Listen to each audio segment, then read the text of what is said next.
परमेश्वर के नाम में नमस्कार। आज मैं आपको जो वचन बताना जा रहा हूँ, धर्मशास्त्र में क्या लिखे हैं। कल जो हमने वचन को पढ़े थे वो आंखों के बारे में पढ़े थे। आज उस धर्मशास्त्र में और आगे हम बढ़ेंगे जो जीभ के बारे में हमें बताते हैं। वही नीति वचन 6 का 17वां पद कहता है, अर्थात घमंड से चढ़ी हुई आंखें, झूठ बोलने वाली जीभ। कल हमने आंखों के बारे में देखा। आज हम ये हमारे जीभ के बारे में प्रभु क्या बताते हैं। इतने बड़े शरीर में हमारा जीभ का एक बहुत बड़ा महत्व है। यदि जीभ हमारे मुंह में नहीं है तो हम गूंगे हैं, हमारे मुंह से कोई शब्द नहीं निकल सकता।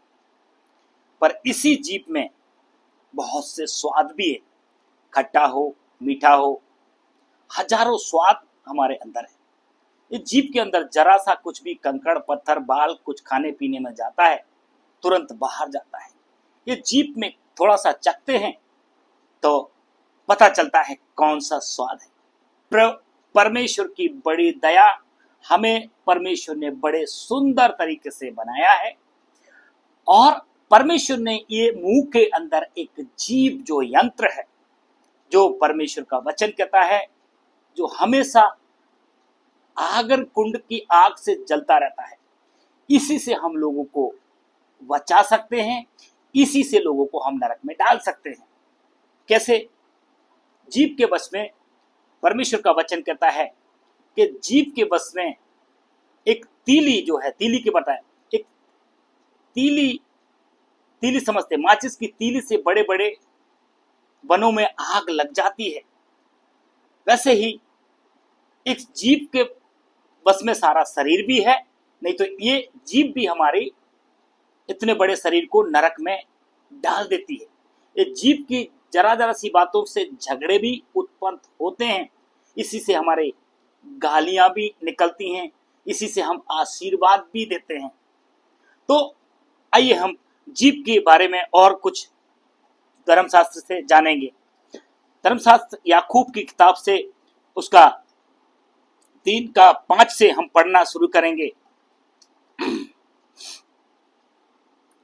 वैसे ही जीभ भी एक छोटा सा अंग है और वह बड़ी बड़ी डींगे मारती है। देखो, छोटी सी आग से कितने बड़े वन में आग लग जाती है। जीभ भी एक आग है। जीभ हमारे अंगों में अधर्म का एक लोक है और सारी देह पर कलंक लगाती है और जीवन गति में आग लगा देती है और नरक कुंड की आग से जलती रहती है। क्योंकि हर प्रकार के वन पशु पक्षी और रेंगने वाले जंतु और जानवर और मनुष्य जाति के बस में हो सकते हैं और हो भी गए हैं। जीभ को मनुष्यों में से कोई बस में नहीं कर सकता। वह एक ऐसी बला है जो कभी रुकती ही नहीं। वह प्राणनाशक विष से भरी हुई है।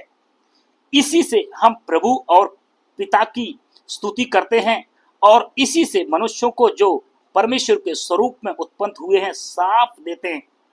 मेरे प्रियो, हम परमेश्वर का स्वरूप है। परमेश्वर को कभी किसी ने देखा नहीं है। परमेश्वर ने हमें अपने समान अपने स्वरूप में बनाया है। इसी से जो परमेश्वर के स्वरूप को हम क्या करते हैं, बुरा भला बोलते हैं, श्राप देते हैं, गालियां देते हैं, ना जाने क्या क्या इस जीभ से मुंह से बोलते हैं, खुदाई जाने कितना कुछ इसमें। इसी से हम प्रभु परमेश्वर की हम आराधना करते हैं। इसी से हम इतना गंदे शब्द भी निकालते हैं। थोड़ा सा अपने जीभ को देखो।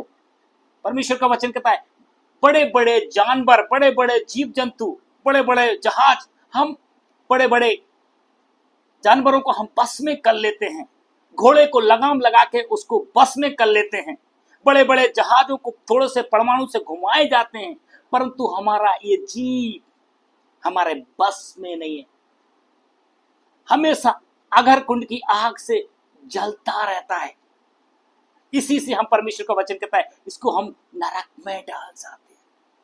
इसी से हमारी स्तुति होती है, इसी से हमारे को हमें अच्छा अच्छा बोलते हैं लोग, और इसी के द्वारा हमें जूते भी पड़ते हैं। तो मेरे प्रियो, हम जूते खाने का काम ना करें, हमारे मुंह को संभालें। हमें जो परमेश्वर ने मुंह दिया है, हम मुंह को कंट्रोल में रखें, हमारे जीभ को बस में रखें। देखा होगा, तो जीभ को हमेशा बस में रखना बहुत बड़ी बात है, पर परमेश्वर के वचन के द्वारा हम वश में रख सकते हैं। मैं आशा करता हूं इन वचनों के द्वारा आप लोग सब आशीषित हो। नमस्कार।